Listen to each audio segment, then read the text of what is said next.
Magluluto tayo ng ginataan na tilapia. Eto na, ilagay natin yung kanyang gata, mga buddy. Ayan, para maging masarap siya at malasa. Etong pinakahuling gata na ang ilalagay natin, mga buddy ko. May nakasamang dahon ng malunggay para may gulay siya at napakasarap. Ayan na, inilagay ko na lahat-lahat para maging okay na, mga buddy ko, at kakain na tayo.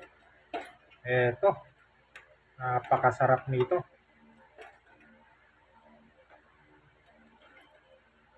Ayan, malapot na siya.